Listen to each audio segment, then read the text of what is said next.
बाहरी आभार है, उससे सहज ही हम अनुमान लगा सकते हैं कि मंदिर अति प्राचीन है और समय के अनुरूप पुनरुद्धार की कार्रवाई के माध्यम से श्रद्धालु जनों की भावनाओं को सम्मान देते हुए यह कार्यक्रम, इस पुनरुद्धार के कार्यक्रम के साथ सेना बंधु जुड़े और उन्होंने उसे एक नया स्वरूप अपने पूज्य माता पिता की स्मृति में देने का कार्य किया है। भाइयों बहनों, जो हमारे देव स्थल हैं, ये हमारी श्रद्धा के केंद्र बिंदु तो होते ही हैं, लेकिन यह भारत की आस्था के प्रतीक हैं और भारत की आस्था का मतलब राष्ट्रीय एकात्मता के स्थल भी है। एक बार एक वामपंथी विचारक से पूछा गया कि इस देश के 4 धामों के बारे में क्या उनके विचार हैं, तो उन्होंने एक बात कही। उन्होंने कहा, श्रद्धा आस्था लोगों के अपने व्यक्तिगत विषय होते हैं, लेकिन जब हम भारत के परिप्रेक्ष्य में इसकी बात करते हैं तो वह विराटता को एकात्मता में जोड़ने का कार्य कोई करता है तो वह भारत के देवस्थल करते हैं। और किस रूप में उन्होंने उदाहरण दिया था आदि शंकराचार्य का। उन्होंने कहा कि जो लोग कभी कहते थे कि भारत एक राष्ट्र नहीं है, राष्ट्रीयताओं का समूह है, अलग अलग राजनीतिक इकाइयां राज्यों के नाम पर, खासतौर पर राजे रजवाड़ों के नाम पर जो उस कालखंड में थी, उन सब को लेकर के जो लोग भारत की राष्ट्रीयता पर प्रश्न खड़ा करते थे, उन्हें ये नहीं भूलना चाहिए कि केरल में जन्म लेने वाले आदि शंकराचार्य देश के 4 कोनों में 4 पीठों की स्थापना करते हैं। राजनीतिक इकाइयां कहीं उसमें बाधक नहीं बनी। धर्म के मार्ग पे राजनीति कभी बाधक नहीं बन सकती, बल्कि वह उसके संवर्धन में, उसके संरक्षण में अपना योगदान दे सकती है। और आदि शंकराचार्य के द्वारा बनाए गए 4 पीठ हैं या इस देश के 12 ज्योतिर्लिंग हैं, 51 शक्तिपीठ हैं, अन्य महत्वपूर्ण जो धर्मस्थल हैं, ये वास्तव में केवल आस्था के ही केंद्र बिंदु नहीं है, बल्कि यह भारत की एकात्मता के भी प्रतीक हैं। किसी देव मंदिर में जब एक श्रद्धा के साथ कोई जाता है तो उसकी जाति, उसका क्षेत्र, उसकी भाषा कोई नहीं पूछता। जिस श्रद्धा के साथ व्यक्ति गया उसी श्रद्धा का फल उसे प्राप्त भी हो जाता है। ये हम सब की मान्यता रही है और यहां पर बहुत भव्य और दिव्य प्रतिमाओं को स्थापित करके सेना बंधुओं ने अपने पूज्य माता और पिता को दोनों की स्मरण, उनको, उनके प्रति आम जनमानस की श्रद्धा को और मजबूत करने का कार्य किया है। मैं इसके लिए उन्हें हृदय से बधाई देता हूं।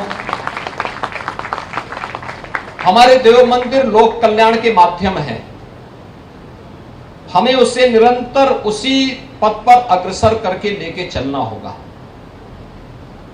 देव मंदिरों में आने वाला कोई व्यक्ति भगवान की पूजा भी करे, लेकिन बिना उसकी जाति पूछे, बिना उसकी क्षेत्र भाषा पूछे कोई आता है तो उस मंदिर की व्यवस्था से जुड़े हुए लोग जो भी प्रसाद ग्रहण करते हैं, हर एक आने जाने वाले लोगों को उसको भी देने का कार्य करेंगे, तो कोई व्यक्ति भूखों नहीं रहेगा। ये कार्य सरकारें बाद में उठाना शुरू किए हैं। ये काम पहले देव मंदिर ही उठाया करते थे, भंडारे वहां चलते थे, इसी बात को लेकर के चलते थे, कोई भी रात चलने वाला राहगीर भूखों न रहे। और यह व्यवस्था प्राचीन काल से चली आ रही है। अन्नदान अपने आप में एक महादान है। भाइयों बहनों, कोरोना जैसी महामारी का सामना इस देश ने किया है। इस सदी की यह सबसे बड़ी महामारी थी। अब तक की यह त्रासदी थी कि जब भी कोई महामारी आती थी, महामारी से तो मौतें होती ही थे, महामारी से ज्यादा मौतें होती थी महामारी के बाद के जो साइड इफेक्ट होते थे, भूखमरी से, त्रासदी से, उससे ज्यादा मौतें होती थी। पहली बार हुआ है जब कोरोना महामारी के दौरान पूरे देश के अंदर प्रधानमंत्री मोदी जी के नेतृत्व में जो कार्यक्रम चले, उसमें महामारी से भी बचाव किया गया और भूख से भी कोई मौत नहीं हुई। इस बात को लेकर के सरकार के कार्यक्रमों ने सफलतापूर्वक विभिन्न स्वयंसेवी संगठनों, जनप्रतिनिधियों के सहयोग से उसमें भी सफलता प्राप्त की। ये कोरोना के खिलाफ लड़ाई केवल देश की लड़ाई नहीं थी, केवल प्रधानमंत्री जी की लड़ाई नहीं थी। कोरोना के खिलाफ देश की लड़ाई का मतलब यह इस देश के 135 करोड़ लोगों की लड़ाई थी। और जब पूरा देश एकजुट होकर के लड़ा तो उसका परिणाम भी पूरे देश के सामने आता हुआ दिखाई दिया कि कोरोना प्रबंधन भारत का दुनिया के किसी भी विकसित देश की तुलना में सबसे बेहतरीन था। ये भारत की जीवन पद्धति और अपने नेतृत्व के प्रति भारत की निष्ठा का प्रदर्शन था। लेकिन खाद्य सुरक्षा की गारंटी या हर व्यक्ति को प्रधानमंत्री गरीब कल्याण अन्न योजना के माध्यम से केंद्र सरकार के द्वारा या राज्य सरकार के द्वारा फ्री राशन की व्यवस्था तो आज की बात हुई।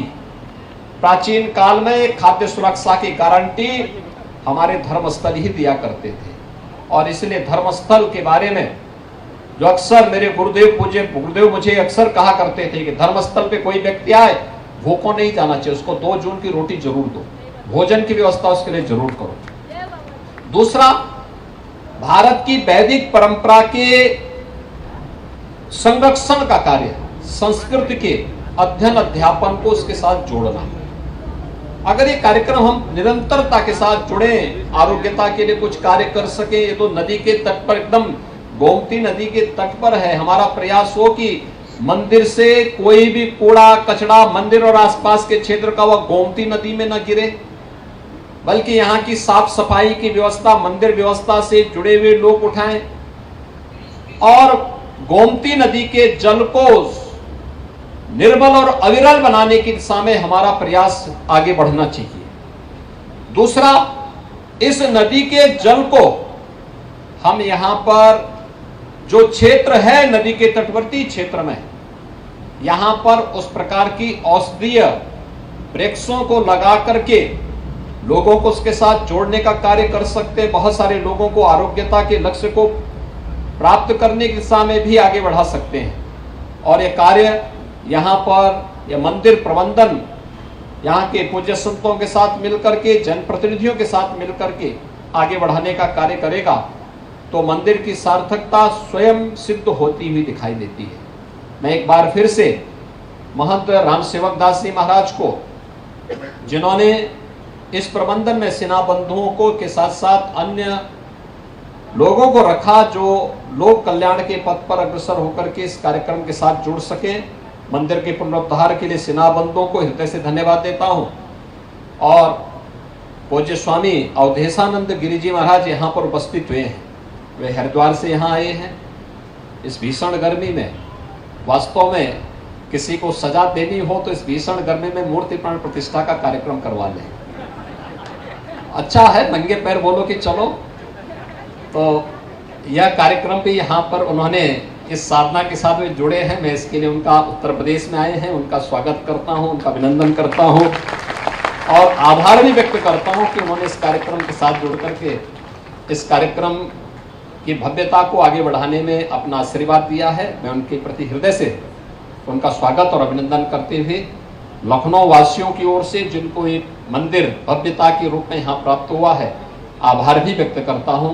आप सबको हनुमान जी की और सभी देव विग्रहों की कृपा यहाँ पर निरंतर प्राप्त हो, यह प्रार्थना भी बजरंग बली से करता हूँ, क्योंकि बजरंग बली तो भगवान राम के अनन्य भक्त हैं और अष्ट सिद्धि और नौ निधि के दाता भी हैं।